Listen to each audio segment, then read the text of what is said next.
वहीद परा साहब, 20 साल जब आप स्कूल में होते तब मैं पीडीपी के लिए काम करता था, हमने बनाई, उसके बाद आप आए डिक्टेट करने के लिए।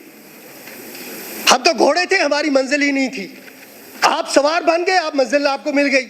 आपको क्या पता है हमने धोखे में, सच या झूठ में क्या जिद्दोजहद की है?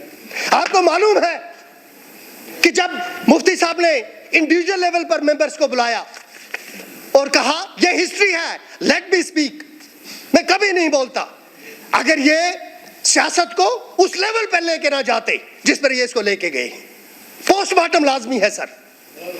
जब मुफ्ती साहब ने इंडिविजुअल लेवल पर हम सबको बुलाया और कहा क्या करना चाहिए, मैं ईमानदारी कहता हूं, मुझ पर उनके एहसान थे। मैंने कहा जनाब आपके जूते की नोक जिस साइड होगी मैं उधरी हूं, और ये हकीकत थी। लेकिन कहा तो भी कुछ तो बताएं आप। मैंने कहा आप हुकूमत बनाएं, और आपको बनानी भी है बीजेपी के साथ, लेकिन आप दिल्ली जाएं, डायरेक्ट मिलें आप ऑनरेबल प्राइम मिनिस्टर साहब से, उनसे कहें कि जो पिछला इलेक्शन था ये हमने नफरत की आखिरी हद पर जाकर लड़ा है बीजेपी के खिलाफ, और बीजेपी ने हमारे खिलाफ। अब ये अलायंस जम्मू कश्मीर में उसी सूरत में कामयाब होगा अगर आप इस हुकूमत के पीछे खड़े होंगे। अगर आप इस हुकूमत के पीछे खड़े नहीं होंगे, ये अलायंस आपको और हम दोनों को लेकर डूबेगा। 3 महीने तक बातचीत चलती रही, एक एजेंडा ऑफ अलायंस साइन हुआ। उस साइंड कॉपी आज तक इसलिए नहीं है कि वो साइन नहीं हुआ। मार्केट में आ गया एजेंडा ऑफ अलायंस, मैं बताऊंगा उसमें बड़े बड़े दावे थे। आज ये कहते हैं कन्फ्रंटेशन, मैं इनको बताता हूं सियासत क्या होती है। वहीद परा साहब, ये बच्चों का खेल नहीं है। 1% है आप इस मुल्क की इकोनॉमी का, और 1% है आप इसकी आबादी का, और उसमें भी जब आप कौमों को अलग तकसीम करेंगे तो कितने रहेंगे हम। मैं आपको बताता हूं प्रैक्टिकल पॉलिटिक्स क्या है। जब यहां से महबूबा जी और बेग साहब गए और अलायंस का ऐलान हुआ, अलायंस की कई वो एजेंडा ऑफ अलायंस की कॉपी होम मिनिस्टर साहब के पास थी, उन्होंने कहा देखेंगे, साइन देखेंगे क्या होगा। ये वापस आ गए, गवर्नमेंट बन गई। जब गवर्नमेंट बनी, मुफ्ती साहब ने यहां स्टेटमेंट दी, ऑनरेबल प्राइम मिनिस्टर साहब उस वक्त यहीं थे, उन्होंने कहा मैं पाकिस्तान का शुक्रगुजार हूं, मैं मिलिटेंट्स का शुक्रगुजार हूं कि आपने कश्मीर में पुरअमन हालात में इलेक्शन होने दिया। मैं बेग साहब के पास था, बेग साहब उस वक्त दिल्ली थे। बेग साहब ने मुझे कहा कि मुफ्ती साहब ने अपनी जिंदगी का सबसे बड़ा ब्लंडर कर दिया, क्योंकि ऑनरेबल प्राइम मिनिस्टर साहब इधर ही थे जब 2 सोचें बन गई कि वी शुड विड्रॉ सपोर्ट। पूछ लो उनको, कसम दे दो ये सच है कि झूठ है। मुश्किल से मोदी साहब ने मामलात को संभाला, चले गए, लेकिन एक फैसला हो गया कि this is the beginning of the confrontation, और साथ में एक लफ्ज इन्होंने कहा, it was the battle of nerves, means की वी वन, बिकॉज हमारे पास ड्राबू साहब थे, हमारे पास जबरदस्त क़यादत थी, इसलिए हम बैटल ऑफ नर्व्स में गवर्नमेंट ऑफ इंडिया को हमने टकोर कर दी। जब वो यहां से चले गए, अब आ गई तनख्वाहें, अब आ गए मामलात लोगों के तरक्की के, ईड़ियां रगड़ते हैं हम, यहां हाथ रख के मैं कहता हूं ईड़ियां रगड़ते हैं हम, यहां से दिल्ली, दिल्ली से यहां, यहां से दिल्ली, दिल्ली से यहां। जो एजेंडा ऑफ अलायंस था, मैं बताऊंगा उसमें बहुत सारे पॉइंट थे। एक पॉइंट है कि इनको कहूंगा मैं जरा सुने, उसकी तशरीह करना और मुझे कह देना ये झूठ बोलता है। एक उसमें पॉइंट ये भी था कि ये टट्टू ग्राउंड खाली करना है, और पता है टट्टू किसको कहते हैं? टट्टू किसको कहते हैं मालूम है? गोबर, जो वो टट्टू, गोबर, घोड़ू का गोबर वो ढोने वाला, उसको टट्टू कहते हैं। टट्टू ग्राउंड भी खाली करवाना था। बजट पे बात करिए। बजट है, वो ये बजट है, वो बजट है, तकलीफ क्यों हो रही? Let me speak, you sit down, sit down.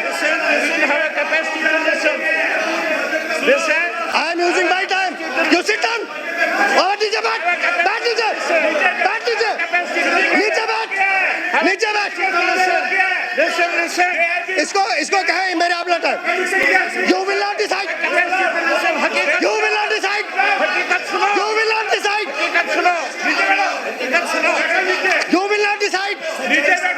Please sit down. लगाना इंजेक्शन था। Please take your seats. Please take your seats. Please take your seats. Please take. To ground. Paras sahab. Speaker sir, Paras sahab. Oh, Mr. अरे budget Paras. में बात कर रहा हूँ। मेरे पास 341 minute है। बात यही होगी, बात यही होगी, बात यही होगी। मेरे पास 341 मिनट है। I have 341 minutes. बोलिए। उसमें टट्टू ग्राउंड खाली करना था। सेल्फ रूल हम बात करते थे। I was part of PDP. मिर्ची लगती है। हम सेल्फ रूल की बात करते थे, ड्यूअल करेंसी की बात करते थे।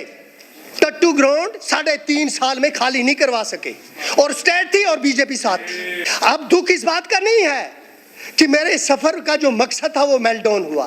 दुख इस बात का है कि जो ये सफर जारी रखे हुए हैं, इनको खुशी को मालूम ही नहीं है हमारा गया क्या है। You have lost everything. You said that special status is nothing. मैं बताता हूं आपको स्पेशल स्टेटस क्या है। Leader of the opposition sir, article 370 it defines the relationship, constitutional relationship between government of India, between the Union of India and state of Jammu and Kashmir. Constitutional relationship only. ये था article 370। Article 385A, much more important than article 370. It protected our land and our jobs. 2, our constitution, जो मुल्क के constitution के ताबे था, लेकिन बहुत सारे मामलात में इंटरनल ऑटोनॉमी थी। हमने एक्सटर्नल सॉवरेनिटी सरेंडर की थी, इंटरनल ऑटोनॉमी नहीं की थी। It was negotiated, it was agreed, it was guaranteed through constitutional measures. और उसके बाद हमारा एजेंडा जो थामे हुआ था मुल्क के झंडे को, हमारा एजेंडा हाथ था। ये वो हाथ था जिसने मुल्क का झंडा संभाल के रखा था। क्या कहा महबूबा जी ने, क्या अगर आपने छेड़ा तो मुल्क में क्या कश्मीर में एक आदमी नहीं होगा इस झंडे को थामने वाला। आपने चैलेंज किया। आज सुबह से शाम तक कानून से भरते हैं हमें झंडे इधर से भर दिए। This is when you take confrontation, this is when you speak without thinking. This are the repercussions of those speeches जिसकी वजह से ये सारा हुआ। मैं बात कर रहा हूं जब आप आर्टिकल 370 आर्टिकल, एक मिनट यार, please let me speak. Article 370, let me speak please. Article 370, Article 35A, our constitution, our flag, when they are taken together, it becomes special status. This is what we want. This is what we passed in this assembly.